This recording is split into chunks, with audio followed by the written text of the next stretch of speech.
तो लेंथिनम है यहाँ पे, स्कैंडियम, एटिनियम, लेंथिनम, और लेंथिनम के साथ ही स्टार मार्क लगा होता है। और यहाँ पे सीरियम से लेकर के ल्यूटीशियम तक 14 एलिमेंट्स होते हैं। सीरियम 58 से लेके ल्यूटीशियम 70 तक 14 एलिमेंट्स होते हैं लेंथिनम, लेंथिनम वाले ब्लॉक में। लेंथिनम के ही ब्लॉक में इतने सारे एलिमेंट रहेंगे। इसी प्रकार यहाँ भी इनको लेंथेनाइट्स बोलते हैं। इसी प्रकार यहाँ भी 14 एलिमेंट रहते हैं, उनको हम एक्टिनाइट्स बोलते हैं। यदि यहाँ देखें तो यहाँ टाइटेनियम है, यहाँ जिरकोनियम है और यहाँ पे हाफेनियम है 71।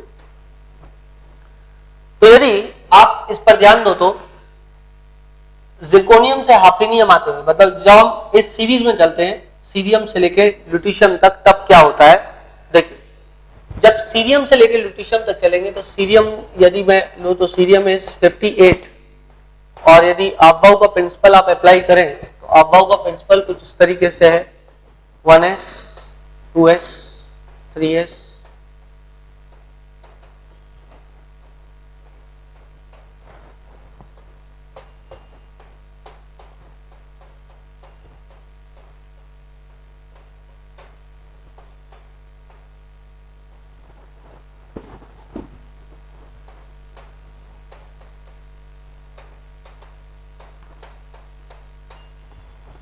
इधर यूं,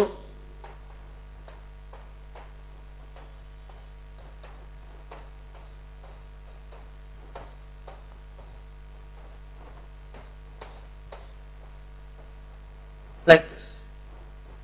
अब देखिए इलेक्ट्रॉनिक कॉन्फ़िगरेशन 58 के लिए हो जाएगा 1s2 2s2 2p6 3s2 3p6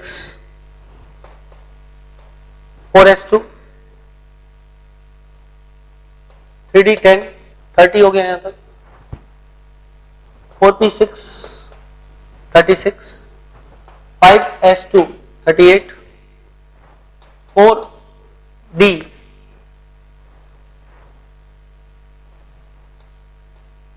10 48 5p6 54 6s2 56।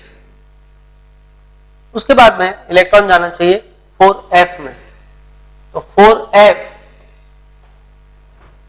में इलेक्ट्रॉन जाएगा, इट इज 4f, 2 इलेक्ट्रॉन बच गए, 4f2 या 5d1 4f1।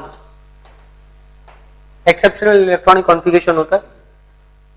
तो आप देखें यहाँ पे पहला इलेक्ट्रॉन 4f में गया, इसके पहले लेंथिनम होता है, लेंथिनम 57 होता है, तो उस समय 4f05d1 होता है, एक्सेप्शन इलेक्ट्रॉनिक कॉन्फ़िगरेशन होता है। लेंथिनम का इलेक्ट्रॉन 4f में जाके 5d में जाता है, इसलिए lanthanum is a part of d block element, it is not the part of f block element. अब यदि यहाँ पे आप ध्यान दे तो ये हो गया 4f1 5d1। इसमें अब नेक्स्ट जब सीरियम के बाद एलिमेंट आएगा तो 59 फिर 60 61, इस तरीके से आप 14 एलिमेंट में एक एक इलेक्ट्रॉन आगे बढ़ते जाओगे।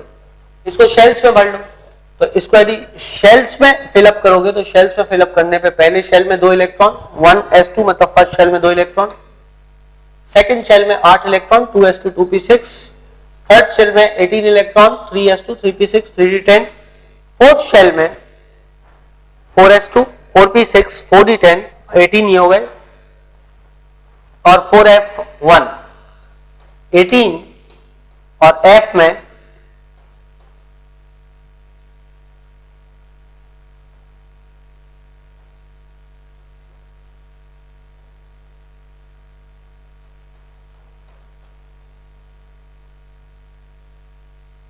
ये हो गया 1 2 3 4 5 6 7, इसमें एक इलेक्ट्रॉन गया। जैसे जैसे इलेक्ट्रॉन बढ़ेगा, अच्छा इसके आगे 5 लगा हुआ है और उसके ऊपर 6 लगा हुआ है, और आउटर मोस्ट इलेक्ट्रॉन जो है वो 6s2, ये रहे वो 2 इलेक्ट्रॉन जो कि 6s2 में पड़े हुए हैं। बीच में रहेगा न्यूक्लियस और न्यूक्लियस इस इलेक्ट्रॉन को अपनी ओर आकर्षित कर रहा है, जिसके कारण एटॉमिक साइज डिटरमाइन होता है। अब लैंथेनाइड सीरीज में एक एक इलेक्ट्रॉन जब आएगा तो पहला इलेक्ट्रॉन इधर गया, दूसरा, तीसरा, चौथा, पांचवा, छठवां, सातवां, आठवां, इस तरीके से इलेक्ट्रॉन 14 तक भरेंगे। अब इलेक्ट्रॉन तो भर रहा है एफ के अंदर, एफ सबशेल के अंदर इलेक्ट्रॉन भर रहा है। उसी दौरान जैसे जैसे इलेक्ट्रॉन बढ़ रहे हैं वैसे वैसे प्रोटॉन भी बढ़ रहे हैं, पर जो शील्डिंग है वो शील्डिंग कुछ इस तरीके से होती है कि यहां पर आप देखें तो 4f का जो शेप होता है वो कॉम्प्लिकेटेड होता है। तो 4f का शेप चूंकि कॉम्प्लिकेटेड होता है, इस कारण 4f सबशेल कभी भी प्रॉपर शील्डिंग नहीं करता, इम्प्रॉपर शील्डिंग करता है 4f सबशेल। जबकि न्यूक्लियर चार्ज तो बढ़ते ही जा रहा है, क्योंकि हर इलेक्ट्रॉन के आने के साथ उसके साथ प्रोटॉन भी बढ़ रहा है, एटॉमिक नंबर बढ़ रहा है। तो प्रोटॉन के बढ़ने पे न्यूक्लियस का चार्ज तो बढ़ रहा है, पर इलेक्ट्रॉन जो बढ़ रहा है वो प्रॉपर शील्डिंग नहीं कर रहा है। इसके कारण क्या होगा? इसके कारण अफेक्टिव न्यूक्लियर चार्ज ज्यादा हो जाएगा और साइज जो है वो श्रिंक हो जाएगा, साइज जो है वो छोटा हो जाएगा। देयरफॉर जैसे जैसे एक एक इलेक्ट्रॉन बढ़ेगा वैसे वैसे ये अफेक्टिव न्यूक्लियर चार्ज ज्यादा मात्रा में बढ़ेगा। मतलब वैसे तो नॉर्मली भी यदि आप ऐसे जा रहे हो, मतलब लेफ्ट टू राइट जा रहे हो, तो साइज छोटा होता है, बट वहां पे शील्डिंग कंपैरेटिवली थोड़ी ज्यादा होती है, इस कारण साइज का अंतर उतना ज्यादा बड़ा नहीं आता। जबकि यहां पर क्या होगा, यहां पर साइज जो है कॉन्स्टेंटली जो है छोटा होता जाएगा। तो साइज कॉन्स्टेंटली जो है वो छोटा होता जाएगा और हर एक प्रोटॉन के ऐड होने पर इलेक्ट्रॉन जो ऐड हो रहा है वो प्रॉपर शील्डिंग नहीं कर रहा है, इसलिए न्यूक्लियर चार्ज जो है अफेक्टिव न्यूक्लियर चार्ज बढ़ा हुआ आएगा, साइज जो है छोटा होता जाएगा। इस प्रोसेस को बोलते हैं लैंथेनाइड कॉन्ट्रैक्शन, इसको बोलते हैं lanthanide contraction.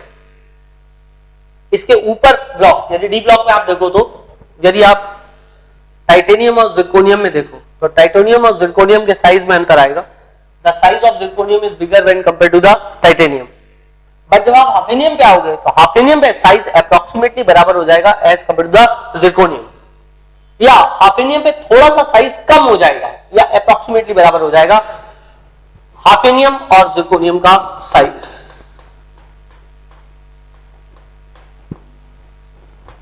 And this is because of lanthanide contraction, और ऐसा होता है लैंथेनाइड कॉन्ट्रैक्शन के कारण। इसलिए डी ब्लॉक एलिमेंट्स में फर्स्ट ट्रांजिशन सीरीज और सेकंड ट्रांजिशन सीरीज में, ये first transition series scandium, titanium, vanadium, chromium, Mn, so on up till zinc.